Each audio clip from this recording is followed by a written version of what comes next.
77-year-old male trips and hits his chin, becoming immediately quadriplegic.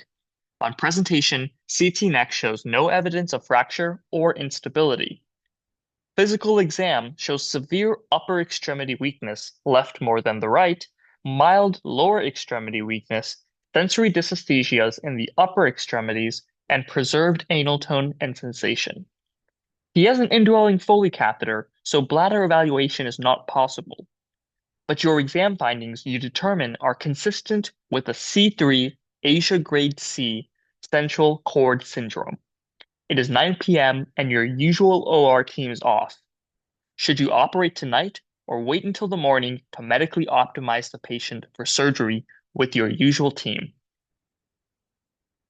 Today, I'm going to talk about the role of timing of surgery for acute traumatic central cord syndrome, specifically the role of early surgery within 24 hours of injury. First, let's define what central cord syndrome is. Traumatic central cord syndrome is characterized by an incomplete tetraplegia with disproportionate upper versus lower extremity weakness. Sensory loss and bladder dysfunction are also very common. Central cord syndrome usually results from low energy impact or hyperextension injuries in patients with underlying cervical spondylosis or stenosis. It's classically an incomplete lesion, either Asia grade C or D. And importantly, our population of interest are patients with central cord syndrome without instability. If a patient were to present with instability, the decision to undergo surgery or early surgery becomes much more simple. These patients with instability would require urgent surgery. This is the Asia grading scale, which ranks the severity of spinal cord injury on a scale from E, normal function, to A, being complete sensory and motor deficit. By definition, of lower extremity weakness being better than upper extremity weakness, central cord syndrome cannot be an Asia A or Asia B lesion. What is the natural history of central cord syndrome? It shows a strong inherent potential for recovery even without surgery. By 1 year, many patients recover substantial function. The ability to walk returns in the majority of cases, with subsequent recovery in bladder control, then proximal arms, with hand finger function returning last. The earliest definition of the syndrome was in 1954 by Richard Schneider, who argued against doing surgery as a treatment altogether for risk of harming an acutely edematous cord. Surgery for central cord syndrome was deferred only for mechanical indications. Early series and reviews reinforced that many central cord syndrome patients improve without surgery, helping to entrench non-operative care as the standard. As MRI CT became more routine, surgeons started recognizing persistent focal deficits in some CCS patients. This was called chronic central cord syndrome, where a patient's neurologic exam would plateau and eventually decompensate. That opened the door for selective decompression trials. A landmark retrospective cohort comparison paper comparing 14 patients undergoing conservative care to 14 patients undergoing decompressive care found that patients in the operative group had significantly improved motor scores and function when compared with patients treated only with medical management. The authors concluded that in central cord injured patients, surgical intervention did not result in neurologic worsening as reported by Schneider. One of the reasons why the field moved away from the initial argument in the Schneider paper was because of the tremendous advances in surgical technique. The Schneider paper argued against surgery because of a high rate of unacceptable morbidity and mortality with their approach, which involved a transdural decompressive method. Without modern microsurgical drills, imaging, or anterior approaches, the surgeon would section the dentate ligaments to gently rotate the cord and palpate the anterior vertebral canal from inside. This allowed them to detect ventral compressive pathology, like a large osteophyte, that normally wouldn't be visible from the posterior lamina side. Surgery, however, has evolved substantially since that time, and today that method would never be considered. In addition to other reasons we will present, this has shifted the sentiment to look at surgery as a more practical option for CCS patients. What is the rationale for surgery in the first place? The biological rationale for early surgery arose from preclinical studies that showed it could mitigate the damage from secondary injury after spinal cord injury. After the initial mechanical trauma to the spinal cord, a complex secondary injury cascade unfolds over minutes to weeks, significantly amplifying tissue damage, beginning with vascular disruption, blood spinal cord barrier breakdown, and infiltration of an injurious inflammatory response. In CCS, the secondary injury may contribute more to the final neurologic outcome compared to the primary injury. For example, on the left, in a very severe instance of spinal cord injury, a patient's neurologic status may primarily be defined by the primary injury, with the secondary injury contributing far less compared to the patient on the right with minimal compressive pathology. Now we'll talk about the role of surgery. To understand the role of operative management, it is helpful to understand a little about what is entailed in the alternative, non-operative management. Non-surgical treatment relies on external cervical immobilization, maintenance of a mean arterial pressure of at least 75 to 80, and early rehabilitation. After the initial success of operative trials, multiple central cord syndrome cohorts throughout the late 90s and early 2000s, such as the Su-Young Chen paper, found that surgery tended to shorten hospital and ICU stay, in addition to accelerating early gains. Interestingly, however, long-term endpoints often looked similar, especially in stable stenotic CCS cohorts. Despite the success seen with operative approaches, we must remember that traumatic CCS generally has a good neurological prognosis relative to other spinal cord injuries, and many patients do not need surgery. As such, a common approach to treating these patients has been to rule out acute instability and then observe these patients for spontaneous neurological recovery until they achieve a plateau, and only then consider the possibility of surgical decompression. From our growing understanding of the effects of secondary injury and the natural history of CCS, we now understand there may be a subgroup of patients who would benefit from urgent surgical decompression. If these patients are not identified soon after their injuries, then this opportunity is lost. Many patients, especially if younger and not severely affected, initially will do well. However, increasing age and severity temper this prognosis. Thus, the threshold to proceed with more urgent surgery is lower in these groups. Now we'll look at some of the evidence in the literature for the effects of timing on surgery. Firstly, I will note a similar question for the role of early surgery was answered in the landmark prospective multicenter STASCA study in acute cervical spinal cord injury. Patients undergoing early surgery were 3 times more likely to achieve a greater than 2 grade improvement in their ASIA grade score at 6 months. However, there is enormous heterogeneity in cervical spinal cord injury types. The STASCA studies included ASIA A or ASIA B patients with complete cord injuries, such as this patient, and lumped them together with more mild injury patterns found in central cord syndrome. So generalizing STASCA's findings isn't as straightforward, which is why current literature continues to push for CCS-specific evidence. What does the evidence show for the effects on motor recovery with early or late surgery?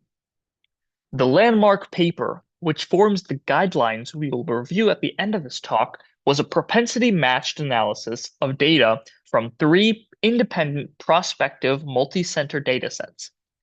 Of the combined dataset, 93 patients received early surgery for CCS and 93 propensity-matched patients received late surgery. Follow-up motor scores and functional independence was assessed at 1 year. The study is not a pure, stable spondylotic CCS cohort.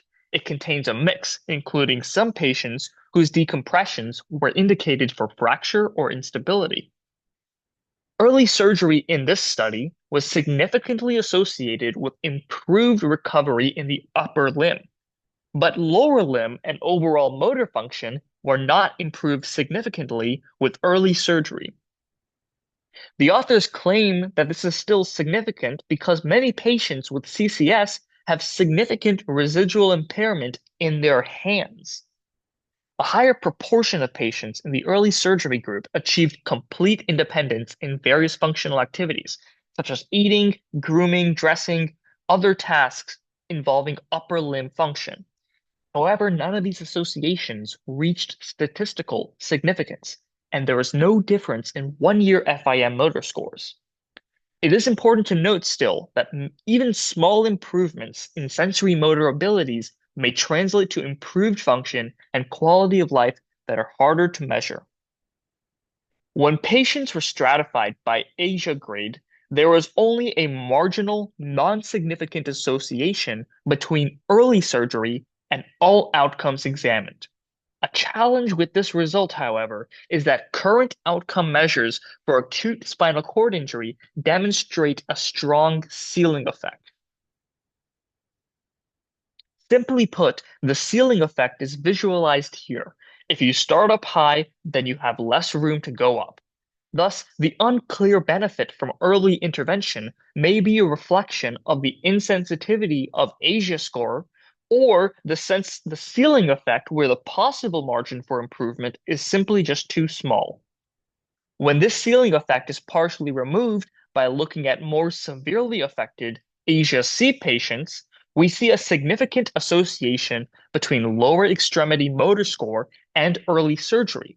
The disappearance of the significant association between upper extremity scores and early surgery is attributed to the small sample size and large confidence intervals. The benefit of early surgery was reflected in a meta-analysis at 1 year follow-up, with the early group achieving a higher Asia motor score in total compared to patients in the late group. Additionally, this was significantly associated for improvements in both the upper and the lower extremities. Unfortunately, there are some conflicting results that persist in this field.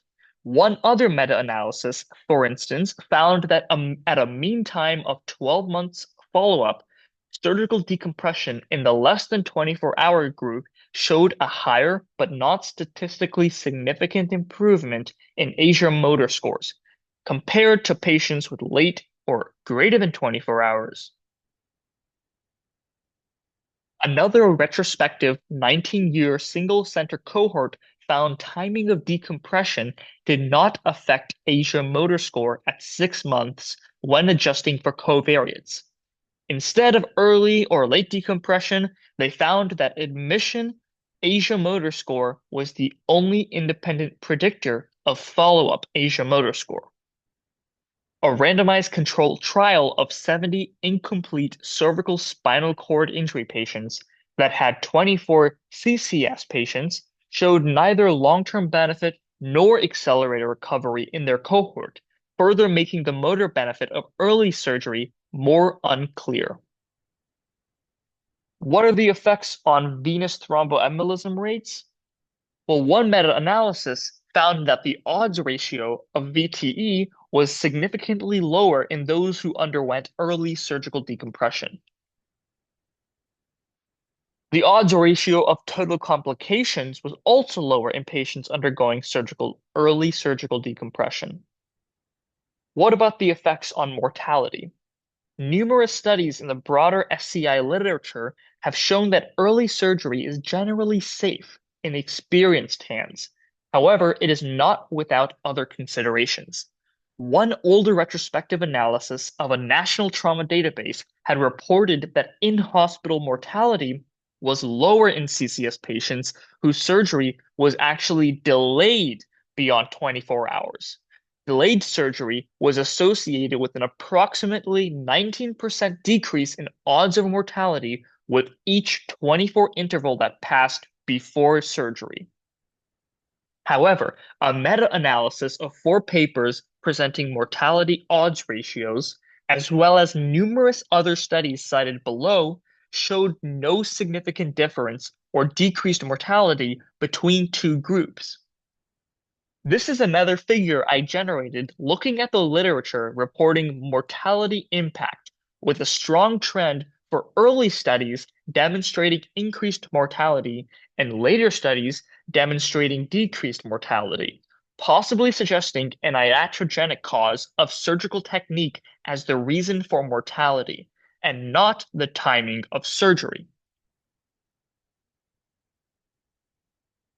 What about the effect on hospital length of stay? Hospital and ICU length of stay was significantly lower in patients who underwent early surgical decompression. So, what are the conclusions we can take away? Well, from the evidence provided in the landmark JAMA study and the growing sentiment from the surrounding literature that we've touched on here, AO Spine released guidelines earlier this year giving a strong recommendation to consider early surgery for Asia-C patients. However, the decision still requires individual decision-making for each patient and their unique presentation. So in conclusion, the natural history of CCS is such that most patients will regain the ability to walk and a large portion of their motor function over time. The best evidence of a timing benefit is in Asia-C patients or more severe presentations. Earlier decompression improves motor recovery, especially upper extremity scores, and it may accelerate functional gains. In Asia-D patients, timing has little measurable effect on final motor score. Nevertheless, early surgery still tends to produce faster early recovery, shorter hospital stays, and fewer complications. It is important to remember that independent of timing of surgery, conservative non-operative measures are critical to maintain cord perfusion and reduce secondary injury. So what was the outcome for this particular patient? It was believed that given his age and higher grade injury, he would be a good candidate for early surgery and was taken for urgent C3 to C6 laminectomy with a C2 to T1 fusion. Yesterday, he was discharged to acute rehab, where his physical exam showed no residual lower extremity weakness and 4 out of 5 strength in his upper extremity, with the exception of 2 out of 5 for his grip strength bilaterally. Finally, I would like to thank Dr. Schuster, Dr. Ali, and Dr. Shamasian for helpful discussion about this topic and their expertise in understanding the nuances and clinical decision-making for patients suffering from central cord syndrome. Thank you.